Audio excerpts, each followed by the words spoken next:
வணக்கம் நண்பர்களே. எனது பெயர் சுவர்ணராஜ். பிரிவு அலுவலர் ஓய்வு, தலைமைச் செயலகம்.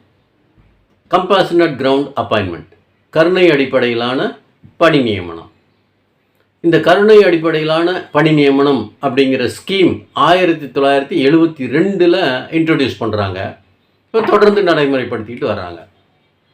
இப்போ இந்த ஸ்கீமை இன்ட்ரடியூஸ் பண்ணும்போது ஒரே ஒரு கேட்டகரிக்கு மட்டும்தான் இதனுடைய பெனிஃபிட் கொடுத்தாங்க. அதாவது பணிக்காலத்தில் இறந்து போகக்கூடிய அரசு ஊழியரின் குடும்பத்தில் இருக்கக்கூடிய தகுதியுள்ள ஒரு வாரிசுதாரருக்கு கருணை அடிப்படையில் அரசு பணி வழங்கப்படும் அப்படின்னு தான் இந்த ஸ்கீமை ஆரம்பிக்கும் போது இருந்தது. அதாவது ஒரே ஒரு கேட்டகரி, பணிக்காலத்தில் மரணம் அடையும் அரசு ஊழியரின் குடும்பத்துக்கு அப்படின்னு மட்டும் வச்சுருந்தாங்க. காலப்போக்கில் இன்னொரு கேட்டகரியை இந்த வரம்புக்குள்ளே கொண்டு வர்றாங்க. மெடிக்கலி இன்வேலிடேட்டட் கவர்மெண்ட் சர்வெண்ட் அப்படிங்கிற இன்னொரு கேட்டகரியை இந்த கம்பேஷனட் கிரவுண்டு பெனிஃபிட்டுக்குள்ளே கொண்டு வர்றாங்க. அது என்ன மெடிக்கலி இன்வேலிடேட்டட் கவர்மெண்ட் சர்வெண்ட்?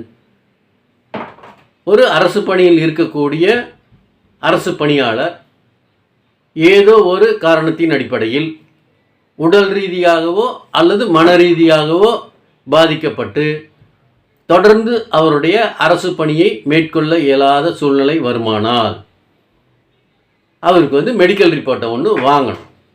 அவர் தொடர்ந்து அரசு பணியை மேற்கொள்ள இயலாமல் நிரந்தரமாக தகுதி இழப்பு ஏற்பட்டு விட்டது, உடல் ரீதியாகவோ அல்லது மன ரீதியாகவோ தொடர்ந்து அவருடைய அரசு பணியை அவர் மேற்கொள்ள இயலாத நிலை வந்துருச்சுன்னு சொல்லி மெடிக்கல் ரிப்போர்ட் ஒன்று வாங்கிட்டோம்னு சொன்னால் அவர் அந்த மெடிக்கல் கிரவுண்ட்ஸில் ரிட்டையர் பண்ணி அனுப்பிச்சிடலாம். இப்போ அந்த மாதிரி ரிட்டையர் பண்ணி அனுப்பக்கூடிய அரசு பணியாளரின் குடும்பத்தில் உள்ள தகுதியுள்ள வாரிசுதாரர் ஒருத்தருக்கு கருணை அடிப்படையில் பணி நியமனம் வழங்கப்பட வேண்டும்னு சொல்லி அந்த ஸ்கீமை இந்த கேட்டகரிக்கும் எக்ஸ்டெண்ட் பண்ணி ஆர்டர் இஷ்யூ பண்ணுறாங்க. இப்போ இதில் ஒரே ஒரு கண்டிஷன் தான் வச்சுருப்பாங்க. என்ன சொல்கிறாங்கன்னு சொன்னால், அந்த மாதிரி மெடிக்கல் கிரவுண்ட்ஸில் ஒரு கவர்மெண்ட் சர்வெண்ட்டை ரிட்டையர் பண்ணி அனுப்பின தேதியிலிருந்து அவருக்கு 5 வருஷம் லெஃப்ட் ஓவர் சர்வீஸ் இருக்கணும் அப்படின்னு ஒரு கண்டிஷனை வச்சுருப்பாங்க. மற்றபடி அந்த நார்மலாக என்னென்ன கண்டிஷன்ஸ் வச்சுருக்கிறாங்க அது எல்லாமே இந்த கேட்டகரிக்கும் பொருந்தும். அது அவர் ரிட்டையர் ஆகி ஆர்டர் இஷ்யூ பண்ண தேதியிலிருந்து 3 வருஷத்துக்குள்ளே அதுக்கான அப்ளிகேஷனை கொடுக்கணும்.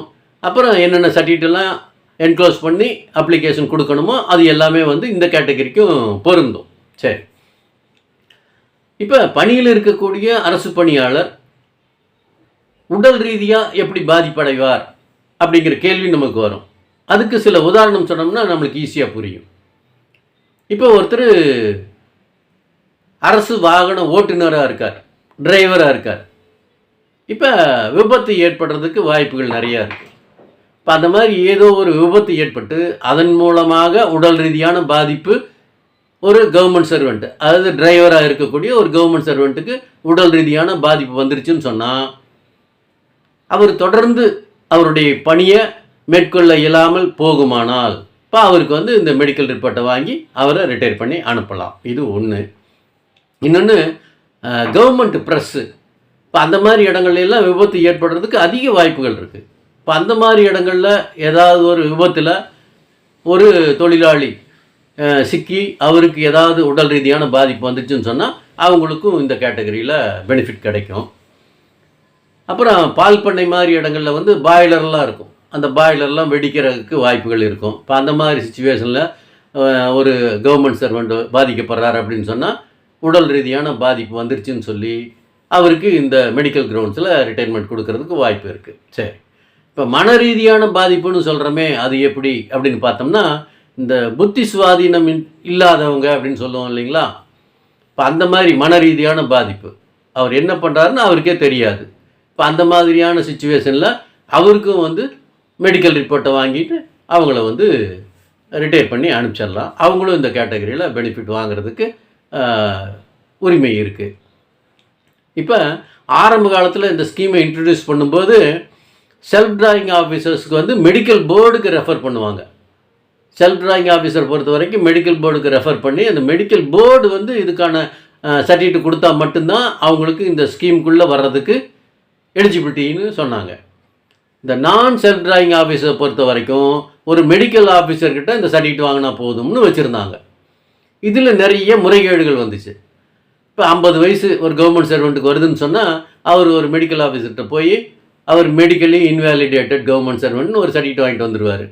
அவரை ரிட்டையர் பண்ணி அனுப்பிச்சிடுவாங்க. அவருடைய குடும்பத்தில் இருக்கக்கூடிய ஒருத்தருக்கு கவர்மெண்ட் வேலையை வாங்கிடுவாங்க. இது நிறைய முறைகேடுகள் நடந்துச்சு. அதனால் 2017 கவர்மெண்ட் வந்து ஒரு காமன் ஜிஓசி பண்ணுறாங்க. எல்லா கேட்டகரி கவர்மெண்ட் சர்வெண்ட்டுக்கும் மெடிக்கல் போர்டுக்கு ரெஃபர் பண்ணி மெடிக்கல் போர்டிலிருந்து ஒரு ரிப்போர்ட்டை வாங்கினா மட்டும்தான் இந்த கேட்டகரியில் பெனிஃபிட் அடைய முடியும் அப்படின்னு ஒரு ஆர்டர்ஷி பண்ணிட்டாங்க.